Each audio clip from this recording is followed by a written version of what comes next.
Après notre parenthèse Ligue des Champions, on revient à notre bon vieux championnat. Paris Saint-Germain contre le Stade de Reims. En tout cas, c'est un match qui est attendu parce que le Paris Saint-Germain n'a pas forcément convaincu durant son entrée en lice électement dans cette Ligue des Champions, notamment face à Girona. Match que je vous ai débriefé, j'ai analysé exactement le match. Si vous avez manqué cette partie analyse, n'hésitez pas à aller regarder. C'était un match qui était douloureux. Franchement, c'est un match qui était très, très compliqué pour cette équipe du Paris Saint-Germain. On a gagné, victoire dans les dernières minutes. Et qu'est-ce que cette victoire fut possible, en tout cas. Moi, ce que j'ai pensé du match, j'ai pensé que c'est un match qui était pas maîtrisé de la part du Paris Saint-Germain. Beaucoup d'opportunités, trop de déchets offensifs afin de pouvoir faire mal à cette équipe exactement de Girona parce qu'on a eu trop de ratés de la part de Ousmane Dembélé. On a également un Bradley Barcola qui n'a pas fait exactement le match qui était attendu de lui. Donc, victoire quand même il y a eu parce que l'enchaînement de matchs va être difficile avec des adversaires tels que City, l'Atlético Madrid, Arsenal, le Bayern Munich. Franchement, le match, les enchaînements, ils vont être super, super intenses et super, super difficiles. Le bon côté des choses, c'est qu'on va savoir très, très rapidement où situer cette équipe du Paris Saint-Germain. Parce que face à des adversaires comme ça, il va falloir être très, très chaud. Aujourd'hui, bonjour la team. Bienvenue sur la chaîne Parisienne Football. Content que vous soyez de plus en plus nombreux à la suivre. N'hésitez pas à liker le contenu si vous aimez la chaîne, si vous aimez également le contenu que je développe tout le temps. N'hésitez pas à suivre, liker la chaîne. C'est important pour aider exactement au développement de la chaîne. Aujourd'hui, comme je vous ai indiqué, c'est analyse un peu du match qui va opposer le Paris Saint-Germain face à Reims. Donc, du coup, ça risque que ça va être un match intéressant à voir, intéressant également à analyser parce qu'on a besoin de voir exactement un meilleur visage de notre équipe du Paris Saint-Germain.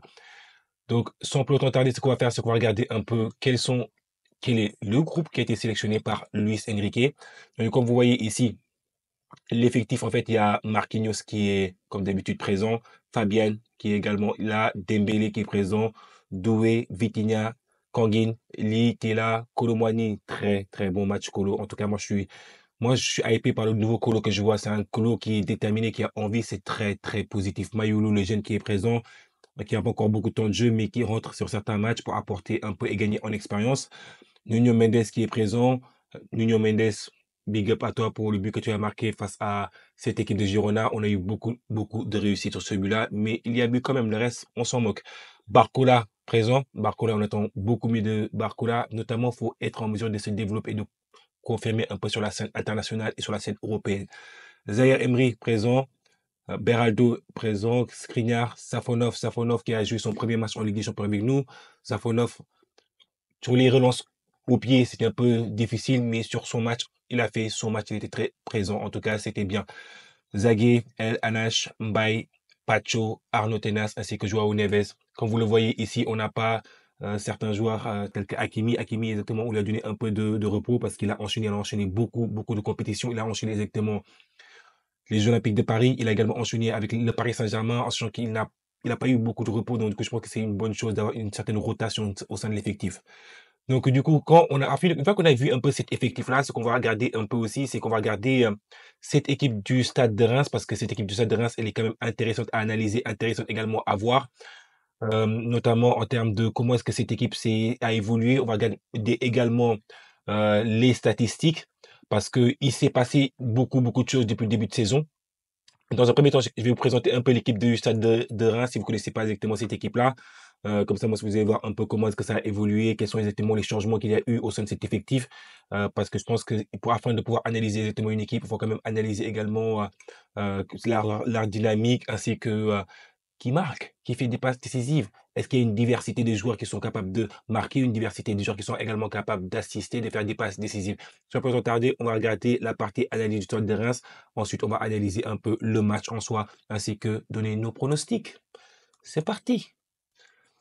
Alors, comme vous voyez, cette équipe du Stade de Reims, en fait, elle est en Ligue 1 depuis 7 ans. Donc, du coup, elle a une expérience qui est beaucoup moins grande que le Paris Saint-Germain au niveau de la Ligue 1.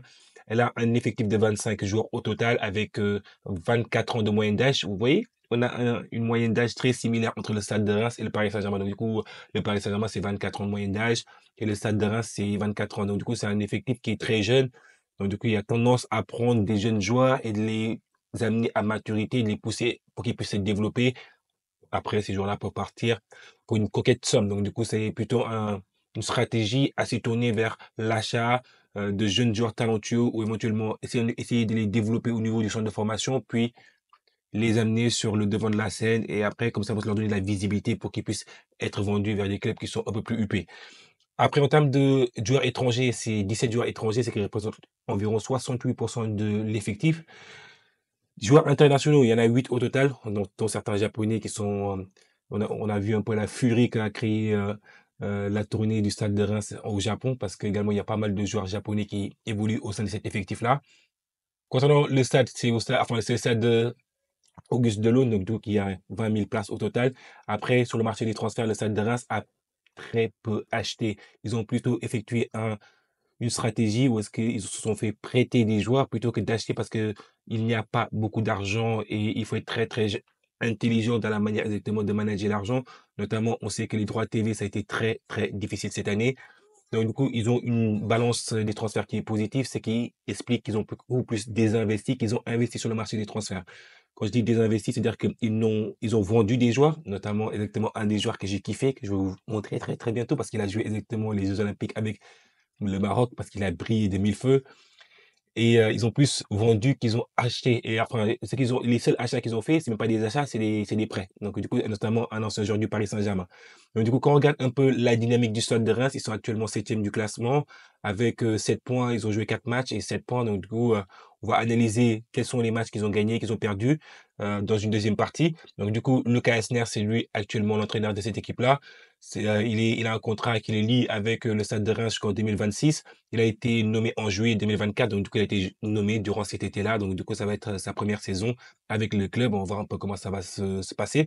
Comme je vous avais indiqué initialement, le club a vendu pour 15 millions alors qu'il a acheté pour zéro. Donc, du coup, c'est que des prêts. Donc, c'est ça que je vous expliquais initialement.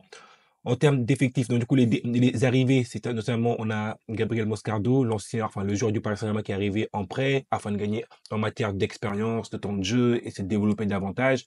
C'est un joueur qui est intelligent, qui est un numéro 6, qui a également la capacité, comme vous le savez exactement, qui a cette habilité à se retourner, il est élégant comme joueur. Donc là, il est là pour gagner exactement en matière de temps de jeu. C'est un prêt sans option d'achat. Donc du coup, le Paris Saint-Germain va le reprendre après le prêt. Aurelio Buta qui est arrivé également de l'Eintracht Francfort, ainsi que Cédric Kiprié qui est arrivé exactement de West Brom Albion. Après, il y a également Amadou Koné qui est arrivé exactement, enfin qui est là, ainsi que en termes de départ par contre, là il y a Amir Richardson qui est mon chouchou, le bijou marocain. Il est arrivé exactement il est arrivé, bah écoutez, enfin, il est parti exactement cette année. Donc, du coup, il est parti pour 9 millions du côté de la Fiorentina. Thomas Fouquet qui est parti, enfin, qui est parti exactement libre. Ainsi que Kamori Doumbia qui est parti exactement pour 4 millions du côté du stade brestois. Après, on a également le défenseur central Cheikh Keita qui est parti du côté de Charleroi, ainsi que Martin Adlin qui est parti pour 600 000 du côté de l'Estac. En tout cas, vous voyez que cette équipe-là, en termes de joueurs qui sont capables de marquer, quand même, il y a beaucoup de diversité sur les joueurs qui sont capables de marquer des buts, notamment Yaya Fofana qui a marqué un but. Tous les joueurs que je vais vous citer ont marqué un but. Yaya Fofana, un but. Junya Ito, même chose. Omar Diakité, marqué également. Marshall Munetsi, marqué également, ainsi que Keita Nakamura, qui est le joueur japonais. Et franchement, c'est des joueurs qui, dès qu'ils rentrent au pays, dès qu'il faut une tournée exactement avec le Stade de Reims au pays, ça fait fureur la team. En tout cas, c'est une stratégie commerciale qui est très, très intéressante. Après, au niveau des joueurs qui ont fait exactement des passes décisives, on retrouve quasiment les mêmes joueurs. Donc, du coup, Junya Ito qui a fait une passe décisive, Yaya Fofana qui a fait également une passe décisive. Aurelio Buta, même chose, ainsi que Noah Sangui qui a également fait une passe décisive. Donc du coup, c'est une équipe avec beaucoup de joueurs qui sont capables exactement de marquer, mais également de faire des passes décisives. Donc du coup, il faudra faire attention à ça. Ils ont une diversité de palettes de joueurs qui sont capables un peu de marquer et d'apporter exactement sur la qualité et la construction d'avant arriver exactement à marquer exactement les buts. Donc du coup, ça, c'est une chose qui était intéressante que je voulais voir avec vous avant et aussi de voir aussi d'autres choses avec vous parce que on va commencer aussi à analyser un peu. Je pense que cette équipe du enfin, Stade de Reims, sur la dynamique exactement, le Paris Saint-Germain, sur les dernières confrontations, le Paris Saint-Germain était au-dessus en termes de performance, en termes de ce que nous, on a été en matière de réaliser. Donc, du coup, je pense que le Stade de Reims, ça va être difficile pour eux de s'imposer justement face à cette équipe du Paris Saint-Germain. Euh, Pourquoi est-ce que je dis ça? C'est parce que je pense que le Paris Saint-Germain, c'est quand même une grosse cylindrée exactement de cette Ligue 1.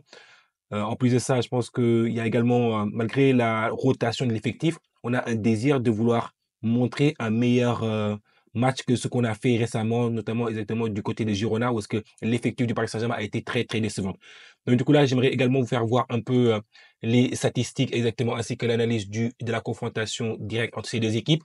Donc du coup, quand on regarde un peu, la le classement du Paris Saint-Germain, Paris est actuellement premier avec 12 points, 4 matchs, 4 victoires. C'est simple chez nous, hein. On fait que gagner. On est hypé, on est content d'être là. Après, en termes de buts marqués, donc du coup, on a marqué quand même 16 buts, on a concédé 3. J'espère que la solidité défensive va encore continuer ainsi.